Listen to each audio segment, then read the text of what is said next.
ازيكم عاملين ايه؟ يا رب كلكم تكونوا كويسين. في عالم بولندي عمل تجربة على الاشخاص اللي نجوا من الحرب العالمية التانية عشان يقدر يشوف ازاي قدروا يتعايشوا مع التجارب المؤذية اللي نتجت عن الحرب دي، لان معظمهم عاشوا فترة كبيرة قوي من الجوع والتعذيب والفقر، وكانت حالتهم صعبة جدا.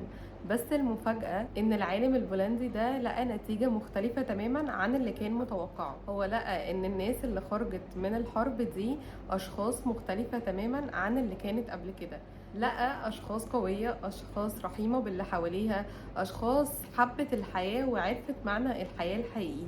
طب ازاي دول ناس اصلا عاشوا ظلم جامد قوي وفقر جامد قوي؟ ازاي يوصل بيهم الحال ان يبقى العكس تماما؟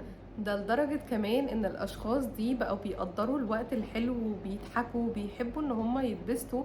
طبعا كان في جزء من الناس دي، ما كانش جزء كبير، كان متأثر جامد قوي وكان عكس الناس دي، وكانت اشخاص ناقمة عن حياتها واشخاص حزينة.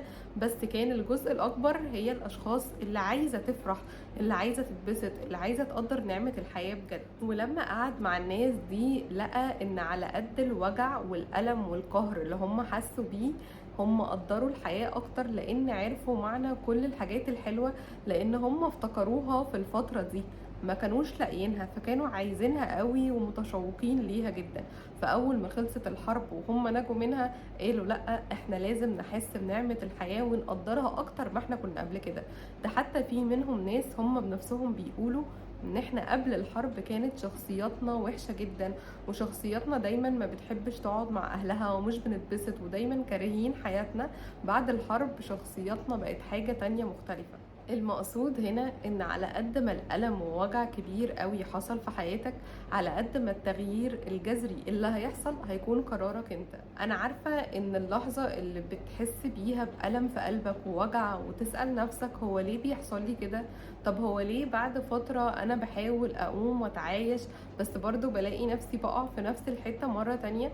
صدقني كل المعافرة دي انت مش لوحدك، انت صدقني ربنا معاك في كل خطوة انت بتعملها، وهو عارف وعالم بكل وجع بتمر بيه وكل صعوبة وكل تساؤلات اللي انت كتير قوي مش بتلاقي لها اجابات، هو عارفها. هو ربنا كتب لك تمر بالتجربة دي مش عشان تكون شخص اوحش، ولا عشان تشوف ان قد ايه الدنيا وحشة، لا بالعكس. هو ربنا حطك في التجربة دي علشان يخليك تاخد القرار: لا، انا هبقى شخص تاني، انا هبقى شخص مختلف، انا واحد هيتعلم من غلطاته، انا واحد هيبقى اطيب، واحد هيحس بنعم الحياة، واحد هياخد باله من الحاجات اللي كان بيعملها وحشة عشان يبطل يعملها. واوعى تفتكر ان انت لوحدك بس اللي مريت بحاجة صعبة، مش معنى كده بقللك من اللي انت مريت بيه خالص. كلنا بنمر بحاجات صعبة، وكلنا بنمر بحاجات نسأل نفسنا ونقول ايه ده، هو احنا بجد مرينا بده؟ طب ليه؟ ده احنا عمرنا ما كنا نتخيل ان احنا ممكن نمر بالأزمة دي او بالوجع ده او بالحالة دي. بس صدقني كلنا بنمر بده وكلنا بنعافر. بس انا اختلف عنك، لو انا اخدت قرار ان انا اعدي الموقف ده وانت مقرر ان انت تفضل واقف في الحتة دي عشان مش قادر، ما تقولش كده لنفسك، لان انت بجد تقدر. وده مش كلام كليشيه، بس كل واحد فينا على حسب الكلام اللي بيقوله لنفسه. لو انا فضلت اقول لنفسي انتي مش هتقدري، انتي اصلا مهما حاولتي بترجعي نفس النقطة، انا فعلا هفضل في نفس النقطة. لكن لو كل مرة بقع بقول لنفسي لا يا نرمين، انت هتقدري، انت هتعرفي تعملي حاجة زي كده، صدقني بلاقي نفسي اني فعلا بعرف. مش معناها ان احنا بنضحك على نفسنا، بس فعلا اكتر حاجة بنقولها في دماغنا وبنرددها هي اكتر حاجة احنا بنقنع نفسنا ان احنا فيها. ربنا ادانا الحياة نعمة، وادانا فكرة ان احنا نقدر نتحكم فيها ونقدر ناخد قرارات، عشان احنا ناخد قرارات حابينها لنفسنا، مش عشان ناخد قرارات نقفل بيها حياتنا ونحس ان احنا لا هنفضل طول عمرنا واقفين في الحتة دي. لا، انت عمرك ما تفضل واقف في الحتة دي لو انت قررت ان انت مش هتقف فيها. انا عارفة ان المرحلة والمشوار بيبقوا صعبين جدا، بس النتيجة هتكون تستاهل كل التعب اللي انت مريت بيه.